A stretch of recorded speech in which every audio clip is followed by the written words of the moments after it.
bienvenue sur ma chaîne des mailles et des couleurs. Je m'appelle Pauline et vous êtes ici sur une chaîne qui parle principalement de tricot, de laine et de couleurs. Je suis très contente de vous retrouver aujourd'hui pour une nouvelle vidéo podcast tricot. J'ai 2 projets que j'ai terminés récemment et j'ai 3 en cours à vous présenter. Pour commencer, je porte aujourd'hui le pull Golden Fern de Knit Love Wool. C'est un pull qui se tricote entièrement en circulaire, où on a un yoke, tout ce qu'il y a de plus classique, et le petit plus c'est d'avoir un jacquard en bas des manches et en bas du corps. J'aime beaucoup. Je l'ai tricoté avec des laines de La Féfile. C'est un mélange mérino soie. Le rose, c'est le coloris Marcella. Et le canard, c'est le coloris Peacock. Malheureusement, La Féfile a arrêté de teindre de la laine, donc ce ne sont pas des laines que vous pouvez retrouver. Mais en tout cas, moi j'avais trouvé ces écheveaux-là à 6 pennies à Bruxelles. Et vraiment, j'avais adoré les tricoter. C'est un pull vraiment qui est tout doux et qui est parfait pour la mi-saison. Donc en ce moment, c'est nickel. Voilà. Alors, pour mes projets terminés récemment, nous avons en premier mon premier Cumulus Tee de Petite Knit. Le Cumulus Tee de Petite Knit, c'est un t-shirt qui se tricote en rond. On commence par faire le haut de l'empiècement en aller-retour pour pouvoir créer le col V et ensuite on récupère le reste du corps en rond et normalement les manches sont un peu plus longues, mais moi j'étais un peu limite en termes de longueur de fil, donc j'ai fait des manches ultra courtes. Je l'ai tricoté en coton mérino de Knitting for Olive. Et je vous avais raconté la dernière fois en fait que j'avais que 3 pelotes et que ça ne suffisait pas, mais j'avais pas réussi à en recommander ailleurs, il y avait rupture de stock partout où je voyais que la laine était en vente. Donc je me suis dit bon bah on va faire au mieux avec les 3 pelotes. Et donc j'ai fait des manches les plus courtes possibles et en termes de corps, bah, on est juste bien, c'est à porter avec un pantalon, une jupe taille haute, je peux le mettre. C'est pas l'idéal pour moi, c'est un peu court par rapport à ce que je porte d'habitude, mais il est quand même mettable, donc je suis contente. Et j'aime bien ce t-shirt qui a des finitions en I-cord. C'était la première fois que je faisais de l'I-cord, et c'est vrai que c'est assez long, mais par contre les finitions sont vraiment nickel, c'est super joli, j'aime beaucoup. Mais c'est vrai que là, l'I-cord du bas du corps, je l'ai fait je pense en 2 fois parce que au bout de 2 heures le premier soir, je pense que j'en avais un peu marre. Mais bon, le résultat est quand même nickel, et au blocage il s'est bien mis aussi. Je pense que j'ai réussi à gagner quelques millimètres en plus pour le rallonger un petit peu. Et donc voilà. Donc c'est... La prochaine version aura un peu plus de longueur et des manches un peu plus longues aussi, comme le recommande normalement le modèle de départ. Mais voilà, c'est mettable quand même, donc c'est chouette. Voilà pour mon premier projet terminé. Et le deuxième, c'est un châle. Je ne sais pas comment je vais réussir à tout vous montrer. Il s'agit du châle Color Block de... Je vais pas dire le nom, je vous le mettrai dans la barre d'infos parce que j'ai peur de l'écorcher complètement. Mais on est sur un châle utilisé avec 10 mini de laine et chaudron. Voilà, j'arrive même pas à vous le montrer entièrement. Le truc il est immense. Mais c'est un châle triangulaire mais asymétrique avec une arête centrale. Donc on commence par le début avec des augmentations. On continue avec des augmentations jusqu'à un certain point où on a le nombre maximum de mailles, et après on diminue d'un côté et on augmente de l'autre pour au final avoir cette forme de triangle asymétrique. Voilà, je ne sais pas trop comment vous montrer ça entièrement, c'est pas très pratique. Voilà, et donc je l'ai tricoté avec des mini de laine et chaudron que j'avais eu dans le calendrier de l'Avent 2024 et dans une box sur le thème du Disney Rebelle que j'avais eu en septembre 2024. Et on est sur leur base Belladone, donc 75% mérino, 25% nylon. Dans l'ensemble, j'avais au départ 250 grammes et j'ai calculé à peu près, à la fin j'en avais 170. Donc j'ai pas été au bout des mini, mais presque. Je l'ai tricoté en 3,5 là, ce châle là, et donc c'était juste bien aussi pour avoir suffisamment de fil pour être sûr de pouvoir faire toutes les sections. Et en fait j'ai utilisé un contrastant après à mettre entre chaque section aussi, qui lui était un 50 grammes, mais je pense que j'aurais pu m'en sortir avec un 20 grammes aussi, j'avais pas besoin d'utiliser un écheveau de 50. Un mini aurait suffi aussi. Donc voilà, je suis très contente, ça change en termes de coloris dans ma garde-robe. Je suis pas trop habituée à voir, surtout du mauve, mais je suis très contente du résultat, ça change un peu. Et une fois porté, ça va pas du tout avec le pull, mais c'est pas grave. Mais voilà, on se retrouve avec quelque chose quand même sympa, où c'est le orange qui est en dominante, mais voilà, sur une tenue assez simple, assez sobre, c'est la petite touche de couleur en plus qui peut être très sympa. Et donc voilà pour mon châle Color Block. Je suis contente de l'avoir terminé et c'était la première fois que je faisais un châle dans ce format-là, avec un châle asymétrique avec l'arête centrale, et je pense que j'en referai d'autres dans ce style-là. C'est un bon basique en termes de modèles, et je sais qu'il y a beaucoup de modèles qui existent avec aussi des sections de dentelle par exemple, ou avec plus de rayures ou de la brioche. Et ça pourrait être l'occasion de tester d'autres techniques. Donc je pense que je referai des petits châles dans ce style-là. Et comme j'ai pas entièrement terminé les mini que j'ai utilisés pour ce châle, je me le suis lancé dans une petite paire de chaussettes. Je sais, j'avais dit que je ne tricoterais plus de chaussettes tout de suite. Mais là, vu qu'il me reste vraiment des tout petits restes, entre 2 et 5 grammes à chaque fois, au lieu de les ranger dans un sac au fin fond de mon stock de laine, je me suis dit, tant qu'à faire, autant faire des chaussettes qui vont être très originales parce qu'elles seront complètement différentes toutes les deux. Mais voilà, ça sera mes chaussettes Color Block, si je puis dire. Et donc j'ai commencé la première, et donc voilà, là on a une fin des chevaux, deuxième, troisième, quatrième, cinquième, sixième, et puis le talon qui est fait encore dans un septième. Mais là, la dernière couleur, c'est même des restes d'une autre paire de chaussettes, mais qui venait aussi du calendrier de l'Avent de Laine et Chaudron. Et donc j'en profite en même temps pour terminer deux autres petits restes de précédentes chaussettes que j'avais réalisées. Mais donc voilà, celle-ci, elle va du vert jusqu'au rose, mais l'autre sera principalement mauve et orange. Voilà, elles vont être complètement différentes, mais je trouve que finalement j'ai pas du tout alterné les écheveaux, j'ai vraiment pris les restes les uns à la suite des autres sans m'amuser à alterner quoi que ce soit, et franchement je trouve que ça fait un résultat plutôt sympa. C'est très original, ça fera une paire de chaussettes complètement bariolées, et les deux vraiment seront complètement différentes. J'essaierai d'utiliser là pour le talon aussi un petit reste d'une couleur sans variation, sans speckle. Je trouve que c'était pas mal pour trancher. Et d'ailleurs il me reste un petit peu de ce coloris là, et je pense que je commencerai les côtes sur la deuxième avec ce coloris là pour faire un petit rappel.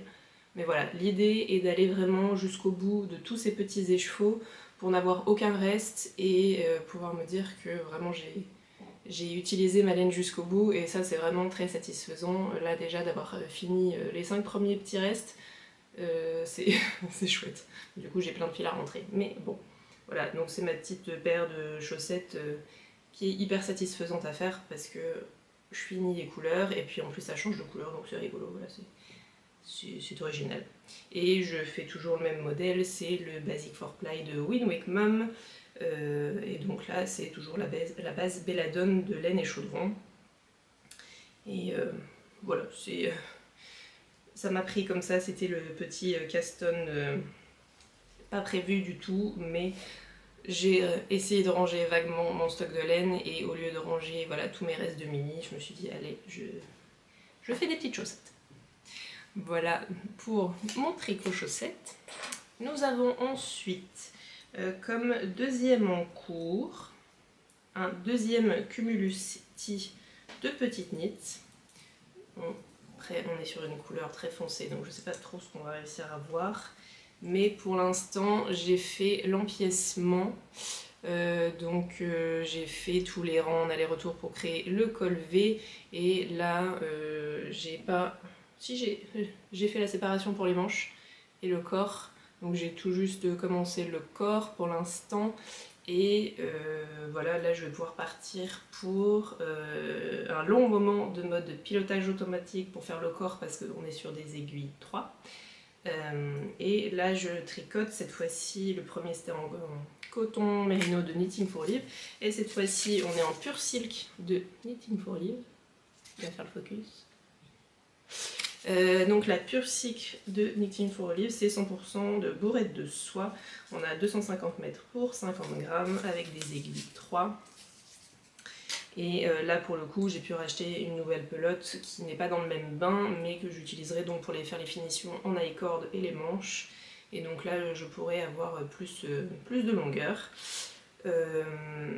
Pour l'instant la pure soie c'est quand même plus sec que la coton mérino à tricoter, c'est un peu moins agréable et elle se dédouble pas mal. On est vraiment sur un fil qui n'est pas régulier, donc il faut faire attention en piquant dans ses mailles de pas séparer les brins du fil, mais sinon ça fera un bon basique aussi à avoir.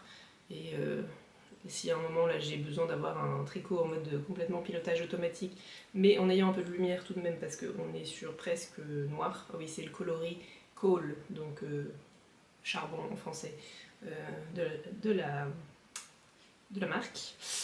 Voilà, donc là on va dire j'ai fait toute la partie intéressante et puis maintenant on va être voilà, sur la partie qui va prendre beaucoup de temps et il ne faudra pas que je perde espoir, je vais y arriver. J'ai déjà fait le premier en aiguille 3, je peux faire le deuxième en aiguille 3 aussi.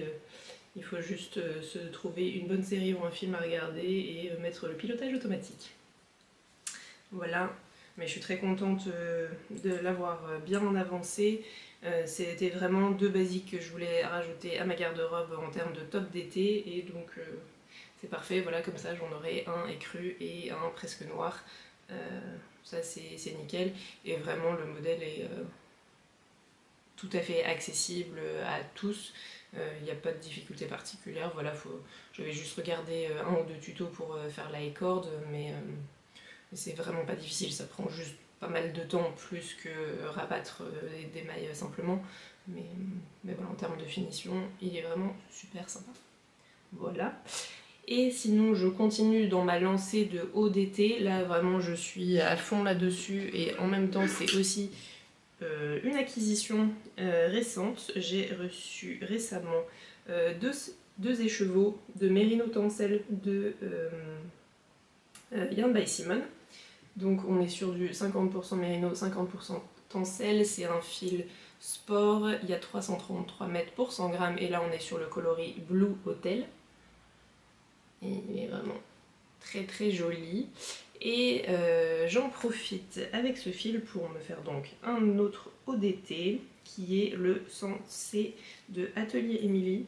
Là, ça ressemble pas à grand chose vu comme ça, mais le Sensé d'Atelier Émilie, c'est donc un modèle, c'est plutôt un Marcel, où là pour l'instant, vu qu'on n'a pas le col et les manches, ça ressemble pas à grand chose, mais je vais avoir des finitions qui seront très jolies parce qu'on a les finitions au niveau là, des manches, il faut tout récupérer toutes les mailles et faire un jersey double. Et sinon après j'ai un petit col replié aussi à faire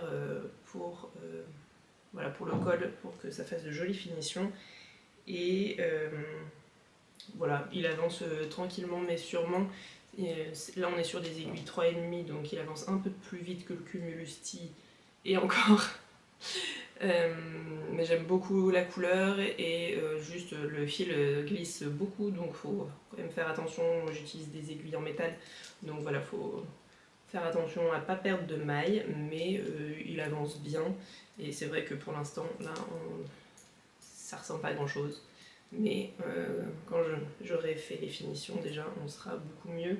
Je suis à ça de mon premier écheveau, il me reste ça sur le premier écheveau, je vais le terminer et ensuite je bobinerai le deuxième, je ferai le col et les manches avant de terminer le corps pour être sûr d'avoir la longueur maximum que je peux avoir.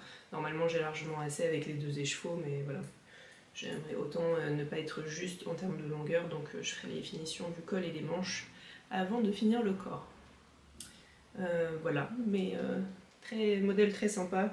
Là aussi, j'ai pas de difficulté particulière pour l'instant, mais j'ai aussi choisi ce modèle là parce que je trouve que les finitions sont vraiment très jolies. Et je trouve l'avantage avec les modèles d'Atelier Émilie, les finitions sont toujours vraiment nickel.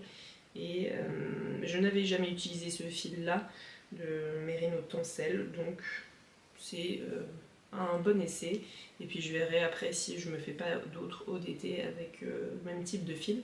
C'est quand même, ça me paraît tellement plus épais là par rapport à les 2 fils de Knitting for Live que je tricote en 3. Là vraiment on sent que enfin, j'ai l'impression que je vais avoir très chaud par rapport aux 2 autres avec ce fil là, mais pas forcément, mais je vous dirai en termes portée ce qu'il en est. Mais forcément là on est sur un fil sport alors que les 2 autres c'est des fils de light fingering, donc là ça me paraît très épais, mais bon, pas tant que ça. Sinon je me dis peut-être que faire un pull en Merino Tencel comme ça pour avoir un pull léger, ça peut être pas mal aussi. À voir si je fais ça un jour. Mais en tout cas voilà, les coloris de Yarn by Simone sont toujours aussi beaux. J'avais profité de ces précommandes qu'elle avait fait, je crois que c'était début avril. Donc voilà, donc je crois que j'ai reçu mes écheveaux et le lendemain j'avais bobiné le premier et monté le projet parce que ce bleu comme ça là c'était trop tentant et puis ça me permet d'alterner avec l'autre qui est très foncé. Donc voilà, je suis très contente, je suis sur un bon rythme pour bien avancer mes tricots là d'été, ce qui me permettra de les porter j'espère un maximum cet été, donc c'est chouette. Là je m'amuse bien, c'est aussi sympa de savoir que une fois qu'on a fait le corps, les manches, il n'y a plus trop de travail à faire.